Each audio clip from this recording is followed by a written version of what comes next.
மாமி நல்லா இருக்கலாம். நன்னா இருக்கேன். அதானே வாழைக்காய் எந்த அமுக்கு அமுக்குறிய வலிக்க போல இருக்கு. ஆட்டாங்க மாட்டேன் நீ. என்ன மாமி வாழைக்காய் எப்படி பார்த்து வாங்கறதுன்னு தெரியலையா? இப்படி கொடுங்க. இப்படி டொங் டொங்னு சத்தம் கேக்குதா? அப்படி சத்தம் கேட்கணும். அப்போ பீட்ரூட்டை கிளி பார்த்து வாங்கணும். கேரட்டை கீரி பார்த்து வாங்கணும்.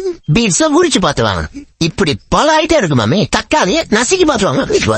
இந்த அபிஷ்டு அருகில நோக்கு உன யாரோ இதெல்லாம் என்னங்க மாமி கோச்சுக்கதே தச்சுக்கதே. இந்த வேலைக்கெல்லாம் மனுஷாலதான் வைப்பா. இந்த மாதிரி குரங்கெல்லாம் வைப்பா. என்னங்க மாமி கணக்கு எவ்வளோட அம்பி? 21 ரூபா ஆச்சு. 20 ரூபா கொடுங்க மாமி. மாம்ஸ் உங்க கல்யாணத்துக்கு நம்ம கடையில இருந்தா காய்கறி சப்ளை ஓகேயா? இன்னைக்கு கல்யாணம் ஆயிடுற அம்பி. மாமி என்ன மாமி சொல்றீங்க? இவ்வளவு சின்ன வயசுல உங்களுக்கு கல்யாணம் நினைச்சா என்னால நம்பவே முடியல மாமி. போடா அம்பி.